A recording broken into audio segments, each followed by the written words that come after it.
कसैले सोध्यो Lee Kuan यूलाई तपाईको सिस्टम त डिक्टेटोरियल भन्छन्, what do you think, is this dictatorial system भनेर ली कुआन यूलाई पत्रकारले सोध्यो। अनि ली कुआन यूले त्यसको उत्तर कसरी गरे भनेदेखि question is whether I am a dictator or democrat. This is not the question. Question is whether system is able to deliver the fruit of the system to the ordinary people or not भन्ने जवाफ दिए। म निरङ्कुश छु कि प्रजातन्त्रीवादी छु भन्ने कुरा गौण हो। यदि मेरो मुलुक चाहिँ विकास निर्माणको पथमा अगाडि छ र मेरा देशका बासिन्दाहरूले त्यसको प्रतिफल पाएका छन् भने मलाई डिक्टेटर भए पनि केही फरक पर्दैन भनेको छ ली कुआन यूले। देङ स्याओपिङले पनि के भने no matter cat's colour, matter is if the system give result to the nation. Lee Kuan यूले नै भने जस्तो बिरालोको रङ रातो छ कि कालो छ भन्ने कुराले निर्गोल गर्दैन, त्यो बिरालोले मुसा मार्छ कि मार्दैन त्यो मात्रै म्याटर गर्छ भनिदिए। हामीले एकतन्त्री व्यवस्था फाल्यौँ, हामीले हुकुमी र पारिवारिक प्रणाली फाल्यौँ, फेरि परिवारै जमिरहेछ त। यहाँ नेताको ठाउँमा स्वास्नी छ, छोराको ठाउँमा बुहारी छ, अनि बचेकोमा सम्धी छ, अनि बचेकोमा भाइ भतिजो छ, अनि यो प्रजातन्त्र हो त भन्ने लाग्यो मान्छेलाई। त्यसपछि मान्छेले योभन्दा त बरु एकदलीय व्यवस्था राम्रो, किनभने त्यसले कमसेकम कल कारखाना दिएको थियो, त्यसले कमसेकम शान्ति सुरक्षा दिएको थियो। सेना 95,000, सशस्त्र 35,000, प्रहरी 65,000, कर्मचारी 85,000, अनि शिक्षक इत्यादि गर्दाखेरि त टोटल बजेटको 60% चाहिँ यिनीहरूलाई पाल्दामै जान्छ। सेतो हात्ती भयो नि। यो गृहमन्त्रीको छोराको साथीले एउटा गाडी लिएर बेपत्ता भयो। गृहमन्त्रीको छोराको साथीले भने गृहमन्त्रीको सम्धीले के लगेको होला, सोल्टाले के लगेको होला, सालीले के लगेको होला, राष्ट्रपतिको के होला। अब हाम्रो हृदय त्रिपाठी सामान्य प्रशासन मन्त्रीको 4 करोड पर्ने मूल्यसम्मका 8वटा त एउटै मन्त्रीले गाडी प्रयोग गरिरहेछ भनेर सुनियो। राजाले त सबै मन्त्रीलाई ठेगानमा राखेको थियो।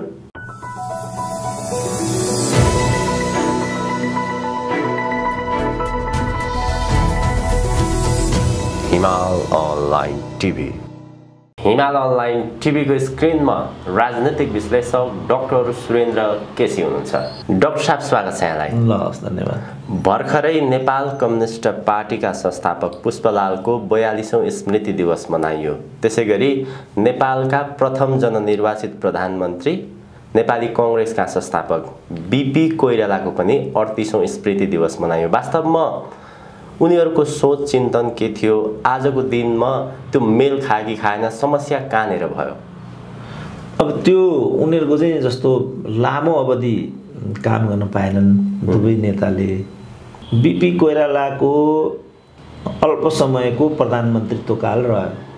त्यो कालका नै मूलभूत रूपमा योजनाहरू भन्ने छ। यो पूर्व पश्चिम राजमार्ग, वनको राष्ट्रियकरण, वीरता प्रथाको उन्मूलन, राज्य रजौटाहरूप्रतिको अलिकति आलोचनात्मक रवैया, यो जम्मै बीपी कोइरालाको नै सोच भन्ने छ। र उनको पहिलो बजेट अथवा उनको 1.5 वर्षे प्रधानमन्त्रीत्व कालमै र उनका अभिव्यक्तिहरूमा पनि यी सबै कुराहरू परेको भन्ने छ र ती कुराहरूलाई नै तीव्रता दिएको हो राजा महेन्द्रले भन्ने पनि छ। बीपीले वीरता उन्मूलन लगायतको कुरा गरेकै हुनाले उनको सरकार विरुद्धमा त्यो तबकाको आक्रामक रवैयाले गर्दाखेरि पनि दाङकाण्ड, गोर्खाकाण्ड, विभिन्न ठाउँमा जो उत्पातहरू भएका थिए त्यति बेला, ती उत्पातहरूको पछाडि यो उनको नीतिले काम गरेको थियो भन्ने छ। ती कुरालाई उनले गति दिनु पर्नेमा आफ्नै चाहिँ अवसान भयो त्यहाँ। त्यसपछि बीपी कोइरालासँग जति पनि सोचहरू थिए, कार्ययोजनाहरू, कार्यक्रमहरू थिए, ती कुनै पनि सफलीभूत हुन पाएनन्। 1.5 वर्षमा त्यस्तो हुनु स्वाभाविकै पनि थियो। 48 सालमा म पीएचडी को क्रममा थालेँ। त्यस क्रममा मैले कतिपय लिटरेचरहरू पढ्ने प्रक्रिया सुरु गरेँ। त्यो अवधिमा मैले सबैभन्दा धेरै कुनै लिटरेचर पढेँ भने बीपी र पुष्पलालको नै पढेँ। पुष्पलालको चाहिँ मेरो विषयसँग जोडियो, किनभने मेरो पीएचडी कम्युनिजममा हो। मेरो पीएचडी कम्युनिजममा भएको हुनाले कम्युनिजमका संस्थापकको बारेमा मैले चप्पा चप्पा मार्नु स्वाभाविकै पनि थियो। के कारण परेको नि म अहिले भन्न सक्दिनँ। बीपी माथि पनि मैले त्यति नै अध्ययन गरेँ। किनभने हामी जुन स्कुल अफ थटबाट आएका थियौँ त्यो स्कुल अफ थटबाट बिपी राम्रो भए पुष्पलाल राम्रो नहुने, पुष्पलाल राम्रो भए बिपी राम्रो नहुने, यो स्कुल अफ थटबाट हामी थियौँ। जस्तो जहिले पनि कम्युनिस्टहरूले गाली गरेर हुन्छ नि, यो काङ्ग्रेस भनेको भारतको दलाल हो, बिपी भनेको फलानो हो, दरबार भनेको ऐयास, यो यस्तो भनिरहेको हुन्छ नि त, बायस वर्षा। फेरि काङ्ग्रेसहरूले पनि कम्युनिस्ट भनेको चाहिँ बुढाबुढी भन्दैनन्, छोरी चेली भन्दैनन्, के नातापाता हेर्दैनन्, यस्तो भन्थे नि त। एक अर्काको बिचमा वैरभावको एउटा सांस्कृतिक जग हाम्रो ग्रोन अपको एउटा ट्रेन्ड नै त्यस्तो खालको थियो। त्यस कारण जस्तो मेरा एकजना मित्र छन्, बनारस पुगेका अरे त्यो बेला सायद 32-35 पुष्पलालको निधन भयो भनेदेखि 31-32 को कुरा होला यो। बनारस पुगेका उनलाई भित्रबाट मनमा के लागेको छ भने एकचोटि पुष्पलाललाई भेट्न पाए त हुन्थ्यो भन्ने।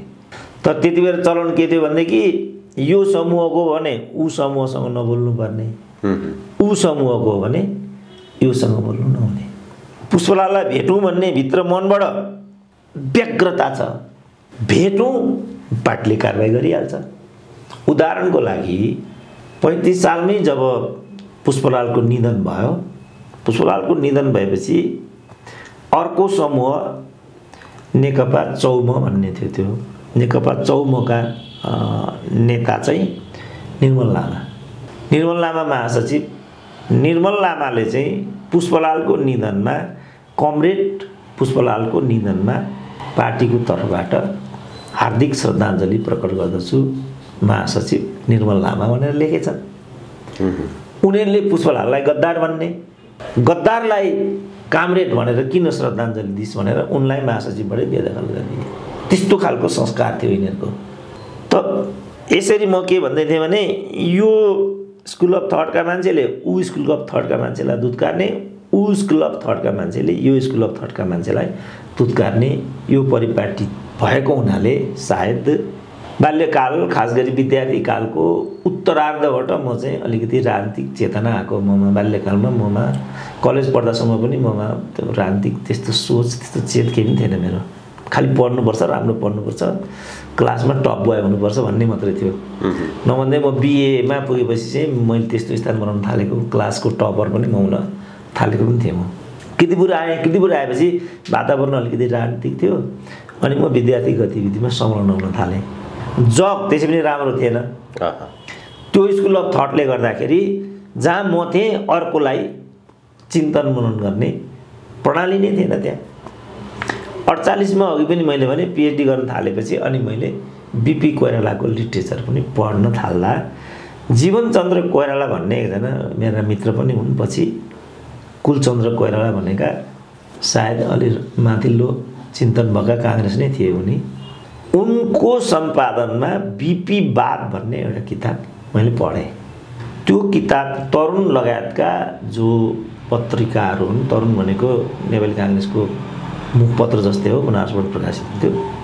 त्यो पत्रिकामा प्रकाशित भए लगायतका बिपीका लेख रचना अन्तर्वार्ताहरूको सङ्ग्रह त्यो बिपीवाद भन्ने चाहिँ। त्यो पढ्दाखेरि मैले बिपी कोइरालालाई चिनेँ। हामीलाई जो बिपी कोइरालालाई दुत्कार्न लगाइएको थियो त्यो गलत रहेछ। वास्तवमा बिपी कोइराला ठुला प्रतिभावानी रहेछन् र उनीसँग राजनीतिक प्रतिबद्धता अरूको भन्दा बढी नै रहेछ। भारतको दलाल इत्यादि भन्ने कुरा पनि गलत रहेछ भन्ने निष्कर्षमा म त्यहाँ आइपुगेँ। त्यसपछि उनका प्रतिको आकर्षण र उनका लेख रचना साहित्य किताब पढ्ने प्रक्रिया मेरो बढेर नै गएको थियो। जस्तो साहित्यको क्षेत्रमा बिपीको तुलना अरूसँग होला जस्तो नै लाग्दैन मलाई। खास गरी यौन मनोविज्ञानको विधामा त उनको कोहीसँग तुलनै छैन।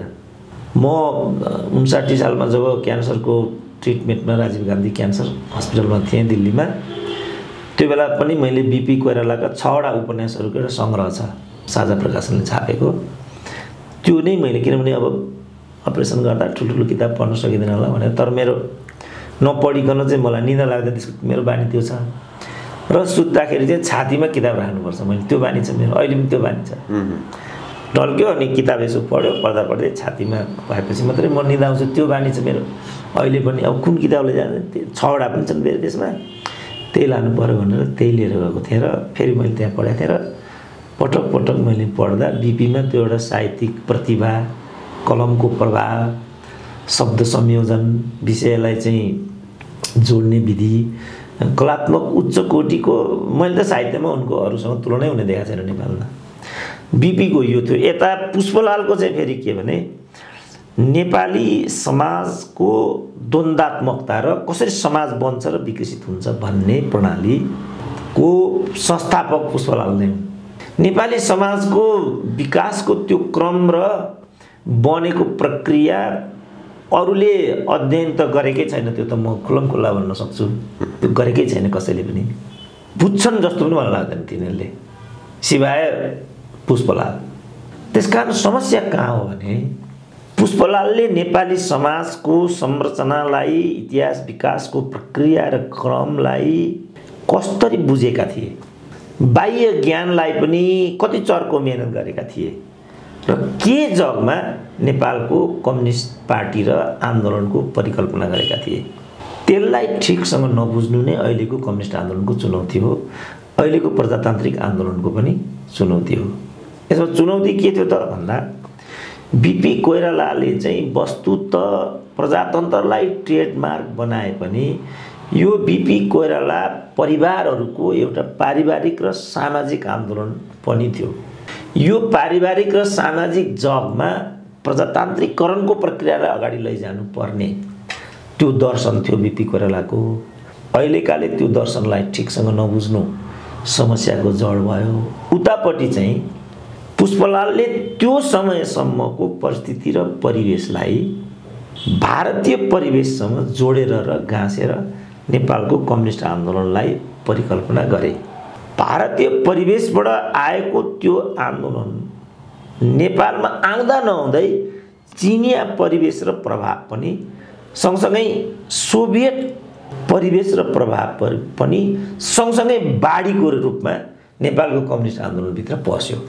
त्यो बाढी यस्तो भयो, त्यो बाढीले सबैभन्दा बढी धक्का पुष्पलाललाई दियो र अन्ततः त्यसले नै उनलाई भगाएर किनारा लगाइदियो।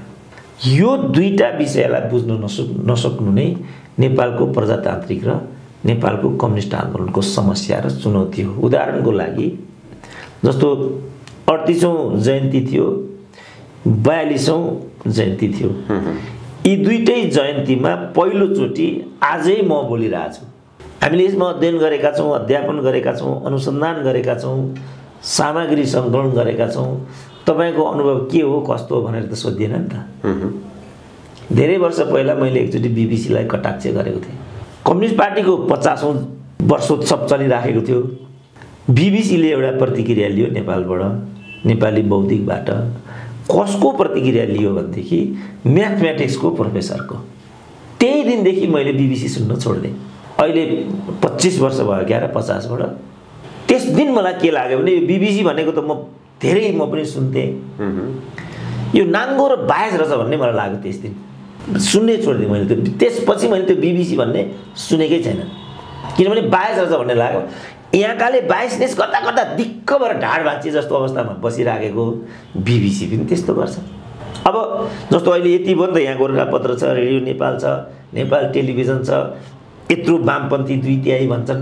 वामपन्थीमै पिएचडी गरेका मानिसको अनुभव किन लिन चाहँदैनन् त? कारण के? कारण त्यही हो, उनीहरू किनभने यो वास्तविकतामा उनीहरू आउने उत्सुक छैनन् र उनीहरूले यो आन्दोलनलाई आफ्नो निजी फाइदाको विषय बनाएका छन्। काङ्ग्रेसको हकमा पनि त्यही हो, कम्युनिस्टको हकमा पनि त्यही हो। कम्युनिस्ट आवरणमा आफ्नो राजनीतिक व्यवस्थापन गर्ने, काङ्ग्रेस र प्रजातन्त्रको आवरणमा आफ्नो राजनीतिक स्वार्थ, पदीय स्वार्थ, महत्त्वाकांक्षा, अर्थोपार्जन। किनभने राजनीति भनेको त अर्थोपार्जन गर्ने विषय होइन नि। राजनीति भनेको समाज बनाउने र बदल्ने प्रक्रिया हो नि त। राजनीति भनेको त सरकारवालाको वर्ग उत्थान गर्ने माध्यम हो नि।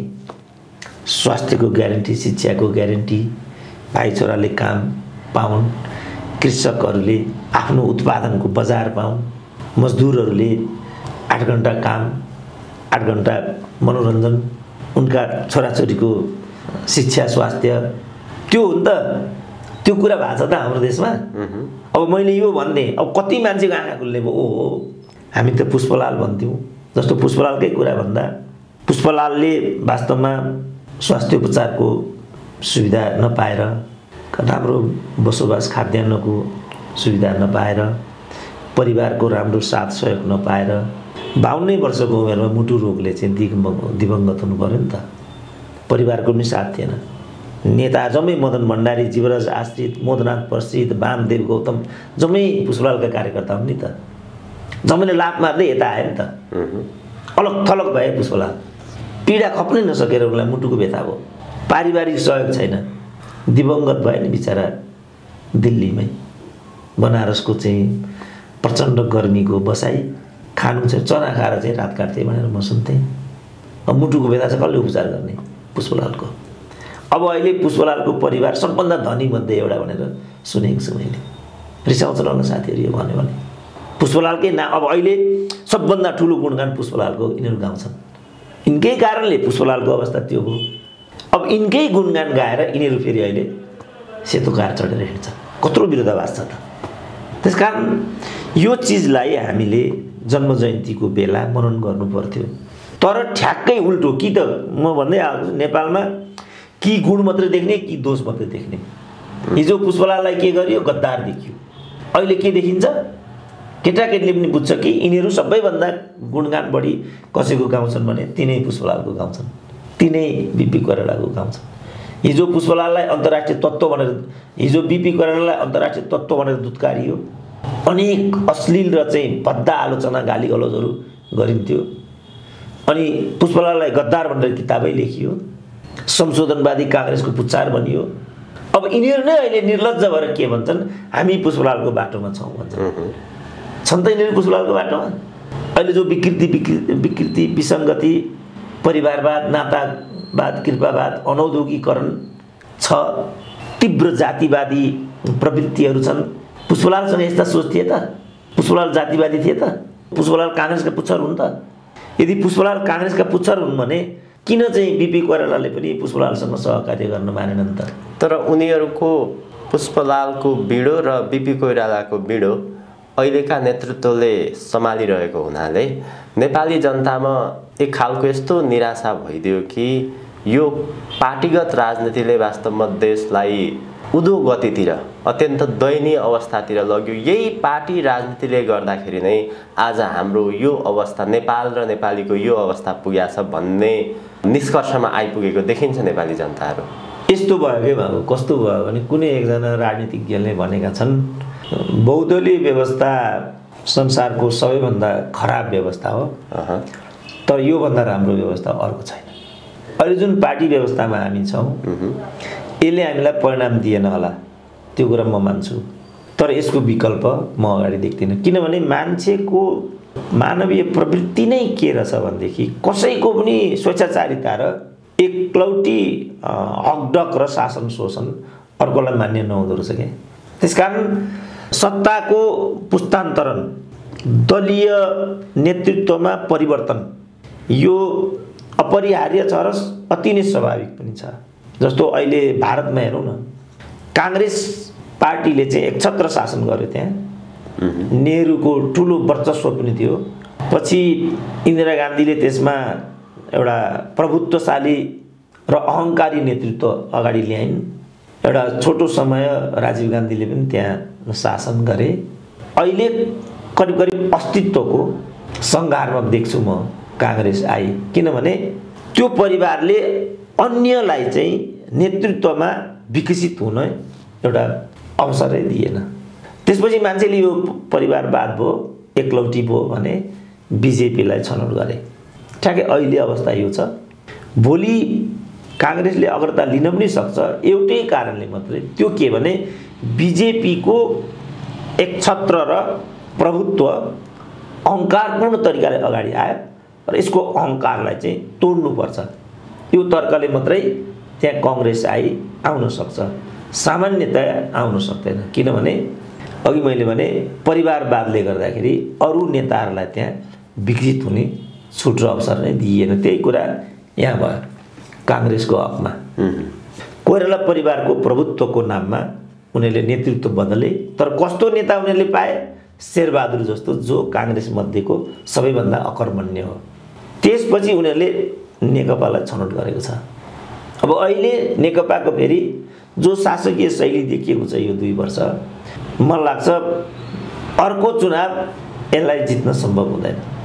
म अहिले नै त्यो त्यति बेरको म स्वरूप देख्छु। किन मान्छेमा यो चिन्तन आउँछ त भन्दा स्वेच्छाचारिता र एकलौटी चाहिँ मान्छेलाई मन पर्दैन। मलाई नै पनि मन पर्दैन त्यो। टिभीहरूमा पनि म देख्छु, पत्र पत्रिकाहरूमा पनि म देख्छु, जहिले पनि एउटै, मलाई नै घिन लाग्छ त्यस्तो।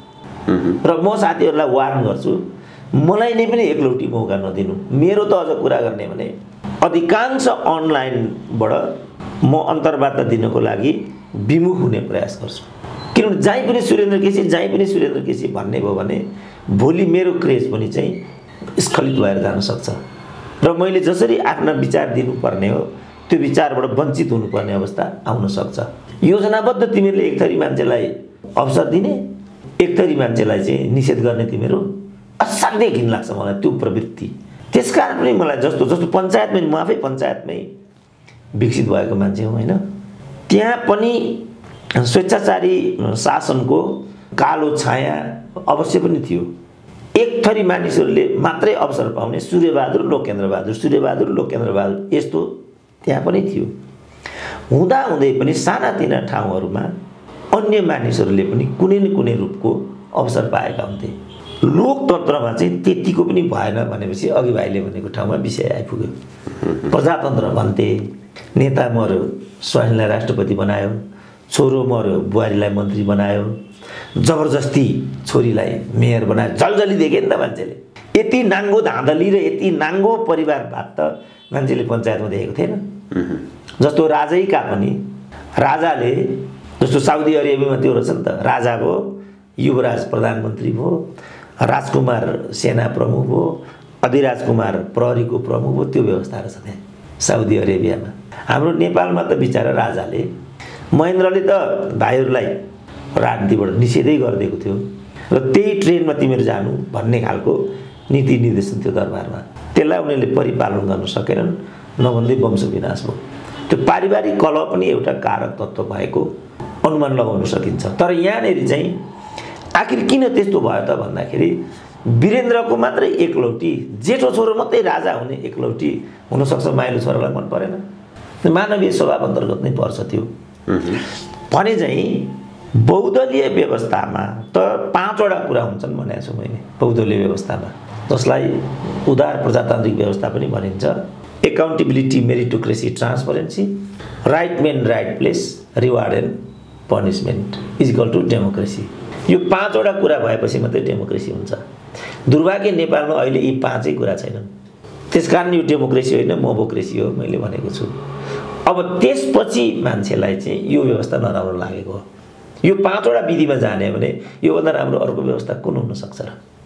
हुनै सक्दैन। निरङ्कुश व्यवस्थाले कहीँ न कहीँ नतिजा दिइरहेको हुन्छ। जस्तो चाइनामा चाहिँ एकदलीय व्यवस्था छ, सिङ्गापुरको पनि इनलाइटेन डिक्टेटरसिप हो, मलेसिया पनि डिक्टेटरसिपबाटै, साउथ कोरिया मिलिट्री डिक्टेटरसिपबाट चाहिँ आजको साउथ कोरिया बनेको हो। त निरङ्कुश प्रणालीले पनि त नतिजा दिइराखेका छन्। नेपालमै पनि राजाको पञ्चायतको 30 वर्षमध्ये खास गरी राजा महेन्द्रको झनै 10 वर्ष त हो नि, 10 वर्षको राजा महेन्द्रको कालावधिमा हाम्रो मुलुकले विकास निर्माण र पूर्वाधारको क्षेत्रमा जे जति लक्ष्य हासिल गर्यो हामी त्यसैको जगमा छौँ अहिले पनि। हाम्रो मेडिकल कलेज, हाम्रा सडकहरू, हाम्रा कल कारखानाहरू अहिले बरु ती सबै बन्द भए। किनभने कम्युनिस्टले दिएको कल कारखाना राख्यो भने कम्युनिस्ट बढ्छ अरे, चाइनाले दिएको कल कारखाना चलायो भनेदेखि चिनिया प्रभुत्व बढ्छ अरे। अहिले के भयो त? चिनिया प्रभुत्व घट्यो, चिनिया कल कारखाना बन्द त गरियो, गोरखकाली रबर उद्योग पनि बन्द गरियो, भ्रिकुटी कागज कारखाना पनि बन्द गरियो, ट्रली बस पनि बन्द गरियो।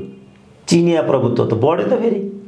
तर उनीहरूले त्यस्तो किसिमको व्याख्या गरेर ती जम्मै कल कारखानाहरू बन्द गरेर भारतीय एकलौटी बजारको अखडा बनाए नेपाललाई। यदि भारतको एकलौटी बजार बनाउनको लागि नेपालमा प्रजातन्त्र ल्याइएको हो भने हामीलाई यो प्रजातन्त्र किन चाहियो? त्यहाँ यो प्रश्न उठेको। हामीले एकतन्त्री व्यवस्था फाल्यौँ, हामीले हुकुमी र पारिवारिक प्रणाली फाल्यौँ, फेरि परिवारै जमिरहेछ त। यहाँ नेताको ठाउँमा स्वास्नी छ, छोराको ठाउँमा बुहारी छ, अनि बचेकोमा सम्धी छ, अनि बचेकोमा भाइ भतिजो छ। अनि यो प्रजातन्त्र हो त भन्ने लाग्यो मान्छेलाई। त्यसपछि मान्छेले योभन्दा त बरु एकदलीय व्यवस्था राम्रो, किनभने त्यसले कमसेकम कल कारखाना दिएको थियो, त्यसले कमसेकम शान्ति सुरक्षा दिएको थियो, जनतालाई रोजगारी दिएको थियो। कसलाई भाइले ठिक भनेको छ, रोजगारीमा मात्र जस्तो कार्पेट र गार्मेन्टमा मात्रै हाम्रो 6 लाखको रोजगारी थियो त्यो बेला। कार्पेट र गार्मेन्टमा मात्रै। अब छाला जुत्तामा कति थियो, भ्रिकुटी कागजमा कति थियो, हेटौँडा सिमेन्टमा कति थियो, हरिसिद्धीमा कति थियो, गोरखकाली रबरमा कति थियो, औद्योगिक छेक्का हेटौँडा औद्योगिक काठ क्षेत्र नै थियो। त्यसमा चाहिँ कपडा उद्योग थियो, चप्पल कारखाना थियो, त्यसमा अनेक अरू उत्पादनहरू थिए। मेची महाकाली एकपछि अर्को औद्योगिक लहर चलेको थियो। पूर्व पश्चिम राजमार्ग बन्यो, त्यो राजमार्ग बन्दाखेरि कतिले रोजगारी पाए, तिनले कतिले छोराछोरीलाई पढाए। पिउन छ विश्वविद्यालयको बाबु, छोरालाई उहाँ त्यहीँ मेडिकल कलेज भएको हुनाले अलिकति अवसर पाउँछ। बाबु पिउन छ, छोरालाई डाक्टर बनाइसक्यो। अहिले त्यस्तो हुन्छ त? अब बुढा नीलकण्ठ राजाले चाहिँ आफ्नो छोरालाई, राजकुमारहरूलाई, मन्त्रीका भाइ छोराहरूलाई पढाउने आशयले खोलेको बुढा नीलकण्ठ, त्यो कुरा पक्का हो। तर उसले के गर्थ्यो भनेदेखि 75 जिल्लाबाट 2-2जना विद्यार्थी अनिवार्य ल्याउनु भन्ने चाहिँ नियम लगाइदियो। अनि गाउँ-गाउँबाट दुनियाँका छोराछोरी बुढा नीलकण्ठमा पढ्न पाए। अहिले पनि म सम्झिन्छु पत्रकारिता क्षेत्रको कसमस विश्वकर्मा भन्ने, मैले पनि चिनेका हुन्। कसमस विश्वकर्माले बुढा नीलकण्ठबाट पढेका हुन्। पछि चाहिँ एउटा राम्रो पत्रिकामा म उनीसँग सँगसँगै काम पनि गर्थेँ। त्यहीबाट मैले उनलाई चिनेको कि उनले त्यहाँबाट पढेर आएका हुन् भनेर। बुढा नीलकण्ठको हकमा म एउटा इन्ट्रेस्टिङ कुरा भन्छु भाइलाई। भर्खरै म बुढा नीलकण्ठका अलुम्नाईहरूको एउटा समूह मलाई भेट्न आयो। उनीहरूले के भन्थे भने अहिले बुढा नीलकण्ठ स्कुलमा नेता र वरिपरिको भन्दा परको विद्यार्थी नै हुन पाउँदैन अरे। समिति व्यवस्थापनमा अर्को हुँदैन त्यहाँ। त्यस्तो हो भने त बरु राजाले व्यवस्थापन गरेको बुढा नीलकण्ठ राम्रो थियो नि। डेमोक्रेसीमा त बुढा नीलकण्ठको क्रेज त अझ बिग्रियो, टिचिङ हस्पिटलको क्रेज अझ बिग्रियो, त्रिभुवन विश्वविद्यालय र त्यहाँका प्रोफेसरहरूको क्रेज अझ बिग्रियो, त्यहाँका विद्यार्थी नेताहरूको क्रेज भनौँ न त्यही बेलाका होइन नि। अहिले हाम्रो योगेश भट्टराई भने पनि, गगन थापा भने पनि, रविन्द्र अधिकारी भने पनि, तीका नेताको शङ्कर पोखरेल भने पनि, गुरु घिमिरे भने पनि, प्रदीप पौडेल भने पनि, रामकुमारी झाँक्री भने पनि गाउँबाट आएका हुन् र त्यही विश्वविद्यालयले दिएको क्रेजबाट उनीहरू आज त्यहाँ पुगेका होइनन्।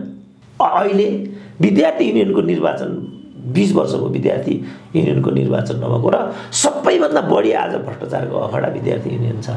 अनि किन लोकतन्त्र चाहियो भनेको के भयो? किन चाहियो लोकतन्त्र? मलाई पनि भन्दैन त किन चाहियो लोकतन्त्र? अब अहिले यहाँहरू जस्तो प्रोफेसर राजनीतिज्ञहरूले 30 वर्षे पञ्चायती व्यवस्था र 30 वर्षे बहुदलीय व्यवस्थालाई तुलना गर्दाखेरि पञ्चायती व्यवस्थाले दिएको परिणामहरूलाई हेर्दाखेरि पञ्चायती व्यवस्था नै उपयुक्त रहेछ कि देशको सुशासन, देशको विकासको हिसाबले हेर्दाखेरि भन्ने किसिमले पनि विश्लेषण गरेको पाइन्छ। अहिले यहाँले कसरी हेर्नुहुन्छ यो विषयलाई? यो चाहिँ अब मोडलको कुरा हो बाबु, होइन? अब म त एउटा पढे लेखेको व्यक्ति भएँ। हामीहरू चाहिँ अनुदारवादी व्यवस्था उपयुक्त भन्ने ठाउँमा पुग्न हामीलाई एकदम गाह्रो हुन्छ, किन हामीले इतिहासमा पनि आफूलाई सुरक्षित स्थानमा राख्नुपर्ने हुन्छ। यो मोडलको कुरा हो। अघि पनि मैले भने कतिपय ठाउँमा अधिनायकवादी व्यवस्थाभित्रबाट पनि विकास निर्माण हुन सकेको छ र देश र जनताले प्रतिफल पाउन सकेका छन्। देश र जनता र परिणाम र प्रतिफलको कुरा आउँछ नि मुख्यतः। यस जस्तो कसैले सोध्यो ली क्वान यूलाई, तपाईँको सिस्टम त डिक्टेटोरियल भन्छन्, what do you think, is this dictatorial system भनेर ली क्वान यूलाई पत्रकारले सोध्यो। अनि ली क्वान यूले त्यसको उत्तर कसरी गरे भनेदेखि, question is whether I am a dictator or democrat. This is not the question. Question is whether system is able to deliver the fruit of the system to the ordinary people or not भन्ने जवाफ दिए। म निरङ्कुश छु कि प्रजातन्त्रवादी छु भन्ने कुरा गौण हो। यदि मेरो मुलुक चाहिँ विकास निर्माणको पथमा अगाडि छ र मेरा देशका बासिन्दाहरूले त्यसको प्रतिफल पाएका छन् भने मलाई डिक्टेटर भए पनि केही फरक पर्दैन भनेको छ ली कुवान यूले। अब यही कुरा चाहिँ देङ सियाओपिङको हकमा आयो।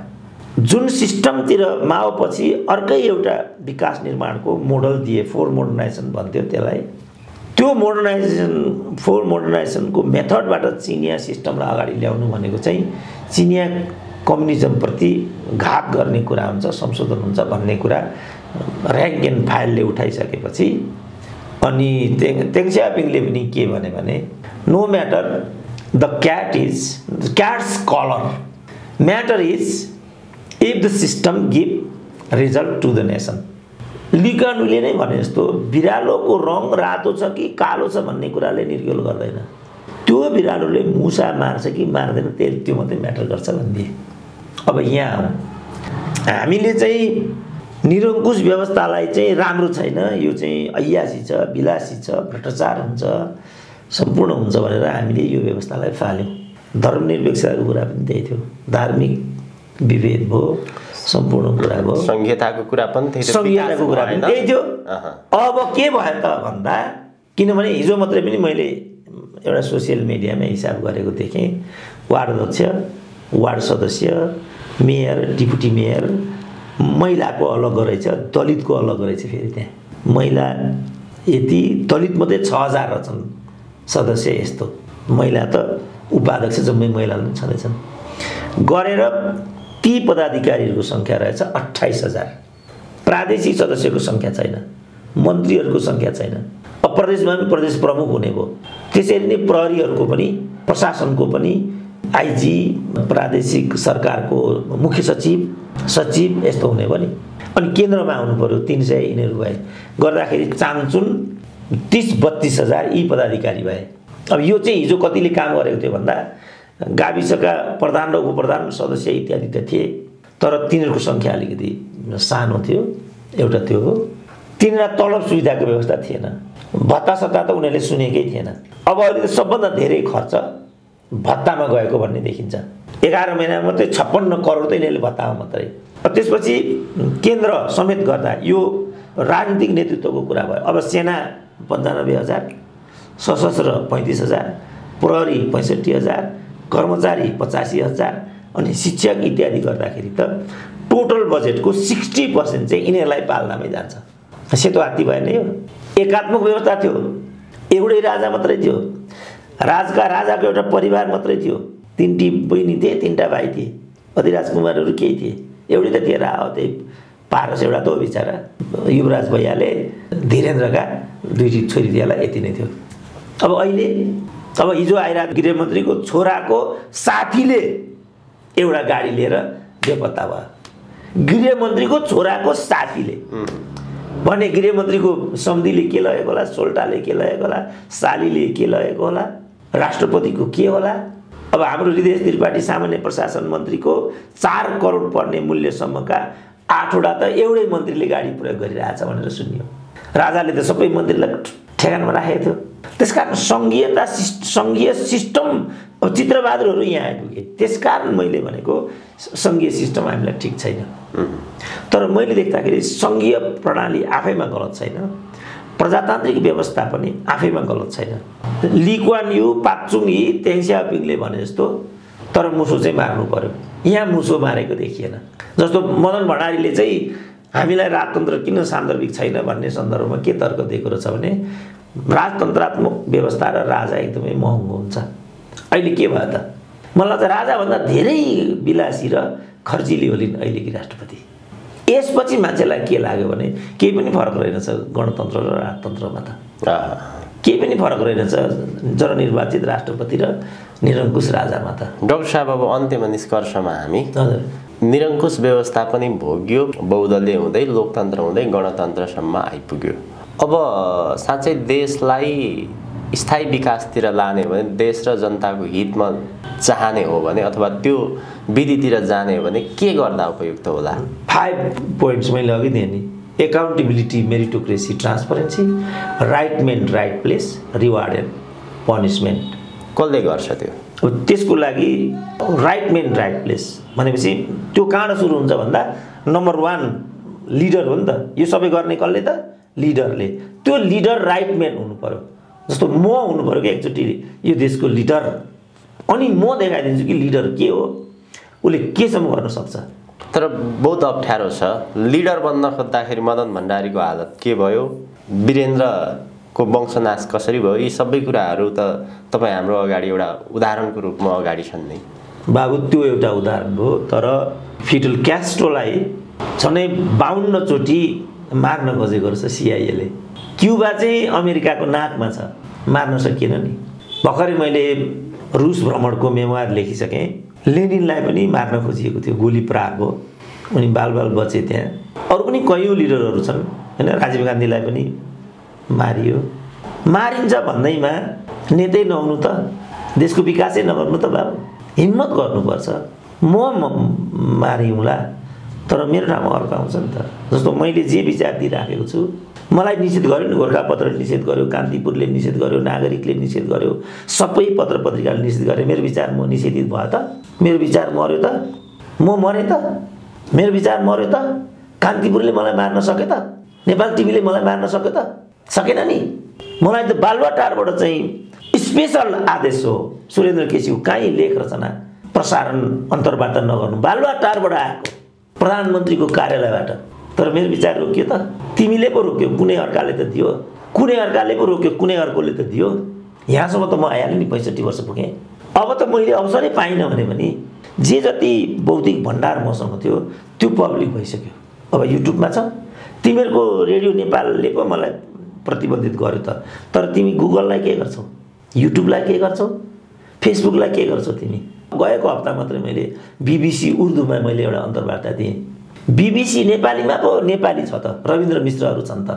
तर बीबीसी उर्दूमा त रविन्द्र मिश्र छैन नि गयो मेरो विचार कति कोसिस गरे रविन्द्र मिश्रहरूले मेरो विचार रोक्न रोक्यो त फेरि गयो अब त्यो सुन्छन् फेरि भोलि बीबीसी ओड लाउँछ म भए ठाउँमा त्यहाँ नेपाली छैन फेरि रविन्द्र मिश्रहरू नेपालमा आइसक्यो अहिले नेपालीहरूको प्रभुत्व भएकोमा न मैले नपाउने हो भोलि अल इन्डिया होला उर्दू मेरो पहिलो अन्तर्वार्ता पिटिभीमा बजेको थियो पाकिस्तान गएको बेला इस्लामाबादमा फर्स्ट इन्टरभ्यू मेरो त्यही हो त्यो सुनेर यिनीहरूलाई लाज भएर यिनीहरूले मलाई एउटा दिन थालेपछि आज म भएको छु कसैलाई रोकेर रोकिन्छ त नेता बन्ने प्रक्रिया रोकेर मदन भण्डारी मारियो भन्दैमा कुनै अर्को पनि मारिन्छ अनि नेतै नहुने भन्ने कुरा यो देशैलाई अगाडि नलाने भन्ने कुरा स्वीकार्य हुन सक्दैन म मारिउँला मदन भण्डारी मारिए होला मारौँ न यिनीहरू मारिएको भन्छन् मलाई त पत्यार लाग्दैन मारिएको भनेर तर भन्छन् यिनीहरू यदि त्यस्तो हो भने पनि कुनै अर्को मदन भण्डारी त्यहाँ आउँछ तर आउँछ नि किनभने हामीले अगाडि त जानु नै छ नि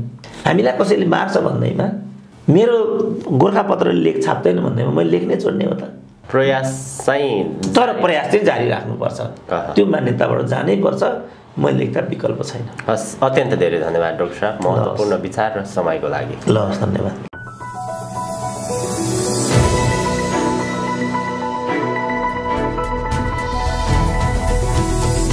हिमाल अनलाइन टिभी